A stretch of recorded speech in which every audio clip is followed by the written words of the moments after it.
আসসালামু আলাইকুম সুপ্রিয় বন্ধুরা, আশা করি ভালো আছেন। আমি আলহামদুলিল্লাহ ভালো আছি। তো আপনাদের মাঝে আবারও নতুন একটি ভিডিও নিয়ে হাজির হলাম। আমি জাহিদুল ইসলাম জাহিদ, কুয়েত থেকে। আজকে কুয়েতের বর্তমান আপডেট দেব। তো আজকের আপডেট নিয়ে আপনাদের মাঝে হাজির হলাম। খুবই গুরুত্বপূর্ণ কিছু নিউজ আছে আপনাদের জন্য, মানে খুবই দরকারি, খুবই আপডেট নিউজ নতুন বছর হিসাবে, যা আপনাদের জানা অত্যন্ত জরুরি। তো আমি যে পয়েন্টগুলো নিয়ে কথা বলবো সেটা বলবো কুয়েতের বর্তমান আইন কানুন ব্যবস্থা এবং পরিস্থিতি, অভিযান নিয়ে কথা বলবো। অভিযান সম্পর্কে চমকপ্রদ কিছু তথ্য আছে আপনাদের জন্য। তো তারপরে ভিসা সংক্রান্ত বিষয় নিয়ে কথা বলবো, ভিসার আপডেট দেব। বর্তমান পরিস্থিতিতে কোন কোন কোম্পানিগুলো ভিসা হওয়ার সম্ভাবনা আছে এবং ভিসা হচ্ছে, এবং কারা কারা ভিসা পাওয়ার সম্ভাবনা আছে, এই বিষয়গুলো নিয়ে বর্ণনা করব। এবং লাস্টের দিকে বলবো কুয়েতের বর্তমান পরিস্থিতিতে আবহাওয়া অবস্থা কেমন, এবং টাকার রেটটা বলে দেবো আপনাদের মাঝে। সো চলুন ধারাবাহিকভাবে আপনাদের মাঝে কথাগুলো শুরু করা যাক। এবং এজন্যই আপনারা অবশ্যই ধৈর্য ধরে স্কিপ না করে পুরো ভিডিওটা দেখবেন।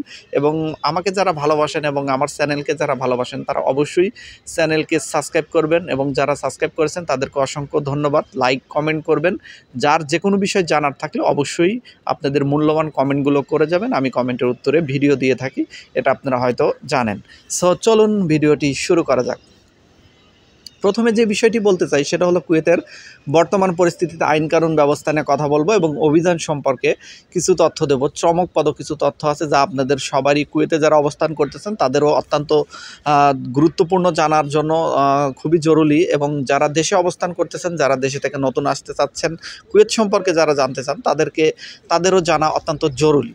তো প্রথমে আমি অভিযান সম্পর্কে বলি। কুয়েতের বর্তমান পরিস্থিতিতে অভিযান সম্পর্কে একটি রিপোর্ট এসেছে গতকালকে রাত্রে, নিউজে একটি রিপোর্ট এসেছে। সেটা হচ্ছে কুয়েতের 2023 সালটার রিপোর্ট এসেছেন যে 2023 সালে কুয়েতে প্রায় 42,000 প্রবাসীকে নির্বাসিত করা হয়েছে, যা 2021 সালে করা হয়েছিল, যা 2022 সালে করা হয়েছিল মাত্র 21,000।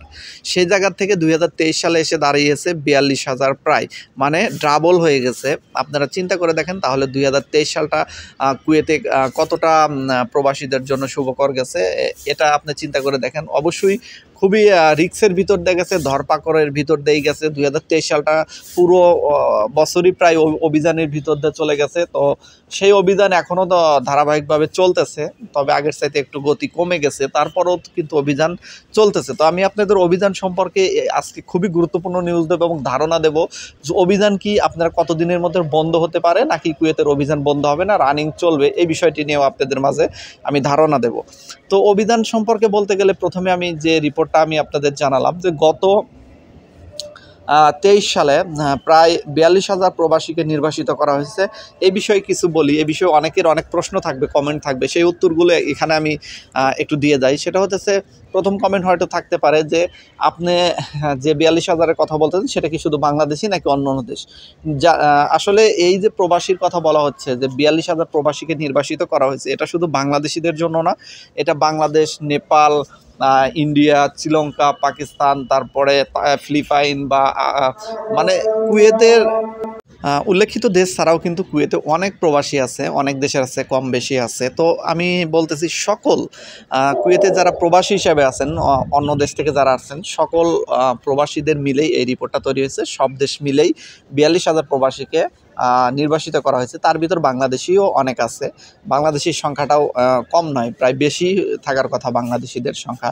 এখানে আসলে দেশভেদে রিপোর্টের তেমন একটা দেখানো হয়নি যে কোন দেশের কতজন। তো যাই হোক, বিষয়টি আপনারা শুনলেন, এবং এই বিষয়টি শুনে আপনাদের আসলে কি করণীয়, আপনাদের করণীয় হলে এই বিষয়টা সতর্ক হওয়া। আর অনেকের প্রশ্ন থাকবে এখানে যে ভাই কি কি কারণে আসলে 42,000 নিয়ে প্রবাসীকে নির্বাসিত করা হয়েছে, এই বিষয়টি যদি বলতেন তাহলে ভালো হতো। আমি তাদের উদ্দেশ্যে বলতেছি যে 4টি কারণ আমি আপনাদের মাঝে বলতেছি। 1 নাম্বার কারণ হচ্ছে যে আকামা সংক্রান্ত সমস্যার কারণে, যাদের আকামা নাই, যেমন আকামার মেয়াদ শেষ হয়ে গেলে আপনি কিন্তু কুয়েতে অবৈধ হয়ে যাবেন। তো এই অবৈধ প্রবাসীদের নির্বাসিত করার জন্যই কিন্তু অভিযানগুলো চলে। তো অভিযান চলার কারণে এখানে নানা রকম সমস্যায় পড়ে অনেকেই স্বাভাবিকভাবেও ধরা পড়ে যান, বাইরে কাজ করার কারণে তারা সহ সাধারণত এই ঝামেলার ভিতর জড়িয়ে যান। তো 1 নম্বরে যে বিষয়টি বলবো সেটা হলো আকামা যাদের প্রবলেম, মানে যারা কুয়েতে অবৈধভাবে বর্তমান অবস্থান করতেছেন তাদের কথা বলতেছি, যাদের আকামার মেয়াদ নেই বা আকামা নেই বা কোনো কোম্পানির আন্ডারে নেই তাদের কথা বলতেছি। তো 1 নাম্বার হলো তারা। 2 নাম্বার হচ্ছে যারা কুয়েতের নেশাদার দ্রব্যের সাথে জড়িত আছে বা আইন শৃঙ্খলা ভঙ্গ, যে আইন শৃঙ্খলার না মেনে তারা নানা রকম যে তৎপরতা দেখাচ্ছে, হতে পারে সেটা অনলাইন প্রতারণা, হতে পারে সেটা চুরি ছিনতাই বা যে কোনো ধরনের যারা মানে আইন শৃঙ্খলা লঙ্ঘনকারী যারা আছেন তাদেরকে ধরে ধরে কিন্তু নির্বাসিত করা হচ্ছে, তারাও কিন্তু আছেন 2 নম্বরে এই ক্যাটাগরিতে। আর 3 নম্বরে যে ক্যাটাগরিটা আছে সেটা হচ্ছে কুয়েতের আইনে সাধারণত যেটা কিছুদিন আগে একটি আইন পাশ করা হলো যে বাইরে 4 ঘন্টা পার্ট টাইম করার সুযোগ দেওয়া হয়েছিল। গত বছর কিন্তু পুরাই বাইরে কাজ করার কোনো পারমিট ছিল না, তারপরও অনেকেই বাইরে কাজ করতে গিয়ে ধরা পড়ে তারাও নির্বাসিত হয়েছেন। আর 4 নম্বরে যে বিষয়টি বলবো সেটা হচ্ছে খুবই দুঃখজনক। এই বিষয়টি কিন্তু আপনাদের সবারই 100% এই বিষয়টি মাথায় রাখা উচিত যে যারা ফ্রি বিষয়ে এসেছেন 4 নম্বর ক্যাটাগরিতে তারা পড়েছেন। তো ফ্রি বিষয়ে যারা এসেছেন তারা কিন্তু অনেকেই ধরা পড়েছেন। সবাই যে পড়ছে বিষয়টা এরকম না। দেখা যায় যে 100 জন যদি ভালো করে তার ভিতরে 1-2 জন ধরা পড়তে পারে এরকমই। কারণ কুয়েতে কিন্তু বাংলাদেশি প্রবাসীর সংখ্যা হচ্ছে প্রায় 3 লাখ। তো প্রায় 3 লাখের লোকের ভিতরে আসলে কতজন ধরেছে আপনি তাহলে পার্সেন্টেজ হিসাব করে দেখেন শতকরা কতজন, এরকম কিন্তু তেমন একটা পড়ে না। তো সবাই যে আসলে সমস্যার ভিতর পড়বে বিষয়টি কিন্তু এরকম না। তবে যারা সমস্যার ভিতর পড়ে ওই যে নিউজগুলোই কিন্তু হাইলাইটস হয়। তো যারা ফ্রি ভিসাতে আসছেন বা সবাই যে সমস্যার ভিতর আছেন তারা ভালো টাকা ইনকাম করতেছে এরকম লোক অহরহ আছে। তবে সমস্যার ভিতর পড়ার সম্ভাবনা আছে যারা ফ্রি ভিসায় এসেছেন তাদের বাইরে যখন কাজ করেন আপনাদের কাজগুলো কিন্তু সম্পূর্ণ অবৈধ হয়ে যায় কুয়েত সরকারের আইন অনুযায়ী। তো তখন কিন্তু আপনাকে যদি পুলিশ সার্চ করে বা দেখে যে আপনি অন্য আকামা হয়ে এই জায়গায় কাজ করতেছেন তখন কিন্তু আপনার একটা সমস্যার ভিতর পড়ে যাবেন এবং সমস্যার ভিতর পড়া মানে তো পুলিশ ধরলে পারে আপনাকে দেশে নির্বাসিত করা হবে। তো এই হলো বিষয়। আরেকটি গুরুত্বপূর্ণ নিউজ আপনাদের দেওয়ার আছে সেটা হচ্ছে যারা বাইরে নিজস্ব প্রাইভেট কার কিনেছেন, কুয়েতে এসে ড্রাইভিং লাইসেন্স নিয়ে নিজস্ব প্রাইভেট কার কিনেছেন এবং দেখা যাচ্ছে আপনারা আপনাদের কোম্পানিতে ডিউটির ফাঁকে ফাঁকে সেই প্রাইভেট কার দিয়ে আপনারা যাত্রী বহন করেন। তো এটা কিন্তু কুয়েতের আইনে একদম টোটালি নিষিদ্ধ যে আপনি প্রাইভেট কার কিনে নিজস্ব প্রাইভেট কার কিনে যাত্রী বহন করতে পারবেন না। কারণ বাংলাদেশের মতো না এটা আইন যে বাংলাদেশে আপনি প্রাইভেট কার কিনলেই ইচ্ছা মতো যাত্রী বহন করতে পারবেন, কোনো আইনে তো বাধা নেই। কিন্তু কুয়েতে এখানে ট্যাক্সি আলাদা আইন আছে। যারা যে কিছু কোম্পানিকে কুয়েত সরকার থেকে পারমিট দেওয়া হয়েছে তারা কেবল ট্যাক্সি দেবে, ওদের মানে প্রাইভেট কার যেগুলো আর কি যাত্রী বহন করে তাদেরকে ট্যাক্সি বলা হয়।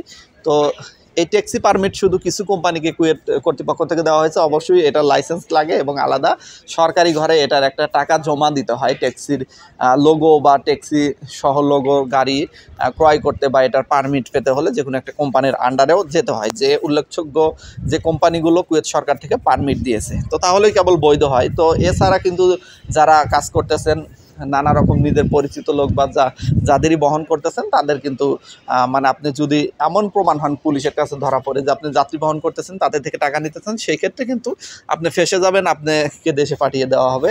এরকম ঘটনাও কিন্তু অনেক ঘটেছে গত 23 সালে।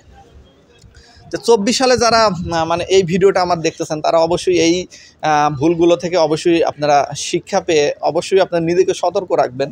কারণ আসলে কি কুয়েতে যারা বসবাস করতেছেন কুয়েতের একটি ভিসা পাওয়া কঠিন, কুয়েতে আসা খুব কঠিন। আর কুয়েত থেকে যদি একবার নির্বাসিত হন তাহলে সবচেয়ে দুঃখজনক বিষয় হতেছে আপনাকে ফিঙ্গার দিয়ে কুয়েত থেকে বের করে দেওয়া হচ্ছে, যার কারণে আপনি আর কোনোদিনও কুয়েত আসতে পারবেন না। এই যে 42,000 প্রবাসীকে কুয়েত থেকে বিতাড়িত করা হয়েছে তারা আর কোনোদিন কুয়েতে ঢুকতে পারবে না, এটা হলো সবচেয়ে দুঃখজনক বিষয়। তাই অবশ্যই এই বিষয়গুলো একটু মানে সাবধানতা অবলম্বন করাই উচিত। তো যাই হোক, অভিযান সম্পর্কে অনেক বিস্তারিত কথা বলে দিলাম। এরপর যে বিষয়টি বলবো সেটা হলো কুয়েতের বর্তমান পরিস্থিতিতে আইন কানুন ব্যবস্থা কেমন চলতেছে। খুবই ঢিলেঢালাভাবে চলতেছে, তেমন একটা তৎপরতা দেখা যাচ্ছে না। তবে সাবধানতা অবলম্বন অবশ্যই করতে হবে, কারণ অভিযান কিন্তু আরও চলবে। কুয়েতের একটি মানে কুয়েতিদের মতামত যে গ্রুপগুলো আছে সেখানে কুয়েতিরা এমন কমেন্ট করেন যে তারা পুলিশকে বা কর্তৃপক্ষকে এই অভিযানগুলোর জন্য ধন্যবাদ দিয়ে থাকেন এবং তারা চান যে আরও যেন এই অভিযানগুলো চালানো হয় এবং কুয়েতের যেন অবৈধ প্রবাসী এবং যারা আইন কানুন লঙ্ঘনকারী বা নেশাদার দ্রব্যের সাথে যারা জড়িত আছেন তাদেরকে যেন কুয়েত থেকে বিতাড়িত করা হয়, এরকম মানে তারা কমেন্ট করেন। কুয়েতে যারা স্থানীয় নাগরিক তারা কিন্তু তাদের গ্রুপগুলোতে এই কমেন্টগুলো করেন, পুলিশকে এই বিষয়গুলো নিয়ে ধন্যবাদ জানান। তো আরবি কমেন্টগুলো ছিল, আমি বাংলা ট্রান্সলেট করে পড়ে দেখেছি, তারা এইগুলোই লিখেছেন। আপনারাও চাইলে সেই গ্রুপগুলোতে ঢুকে আপনারা ট্রান্সলেট করে দেখতে পারেন বাংলাতে বা ইংলিশে। আসলে কুয়েতিদের মতামত কী। তো যার কারণে অভিযান সম্পর্কে কিন্তু সহজে সমাধান হচ্ছে না, অভিযান কিন্তু কন্টিনিউ থাকবে, অভিযান শেষ হওয়ার সম্ভাবনা এজন্যই আরও নেই, কারণ কুয়েতের স্থানীয় লোকজন চাচ্ছে যে তাদের দেশে যারা অবৈধ হিসেবে আছেন তাদেরকে যেন দেশে পাঠিয়ে দেওয়া হয়। এই জন্যই সাধারণত সাধারণ ক্ষমা ঘোষণা করতে পারতেছে না কুয়েত কর্তৃপক্ষ সাধারণ ক্ষমা ঘোষণাও করতেছে না। তো যাই হোক এই ছিল কুয়েতের বর্তমান আইন কানুন ব্যবস্থার পরিস্থিতি। আর ভিডিওটা যেহেতু অলরেডি 10 মিনিট পার হয়ে গেছে, তার মানে আমি যে প্রপারলি আপনাদের নিউজগুলো দিতে চাচ্ছি এই ভিডিওতে হয়তো প্রপারলি হচ্ছে না। পরবর্তী একটি ভিডিও দেব ভিসা আপডেট নিয়ে। আর ভিসা আপডেটের বিষয়গুলো নিয়ে আমি আগামীকালকে ইনশাল্লাহ ভিডিও দেব। আর এখন কুয়েতের বর্তমানে টাকার রেটটা বলে দিচ্ছি। বর্তমান পরিস্থিতিতে কুয়েতে টাকার রেট কালকে ছিল সন্ধ্যার পরে 400+, তবে দিনেতে একটু কমে যায়। আজকে একটু হালকা একটু কমে গেছে, আবারও সন্ধ্যার পরে ইনশাল্লাহ 400+ হয়ে যাবে। তো যারা দেশে টাকা পাঠাতে চান তারা সন্ধ্যার পরে পাঠাবেন বা রাতের দিকে পাঠাবেন, তাহলে আপনারা ভালো রেট পাবেন। তো এক্সচেঞ্জ ভেদে চেঞ্জ হতে পারে, রেট তারতম্য হতে পারে। আপনারা যে এক্সচেঞ্জগুলোতে ভালো রেট দেয় সেখানে টাকা পাঠানোর চেষ্টা করবেন। তো একদিনের সমান 400+ রেটে টাকা পাঠাতে পারবেন। সো এই ছিল বর্তমান আপডেট। তো সবাই ভালো থাকবেন। আজকের মতো এখানেই বিদায় নিচ্ছি। পরবর্তী আপডেটের জন্য অবশ্যই লাইক কমেন্ট করে পাশে থাকবেন। সবাইকে ধন্যবাদ।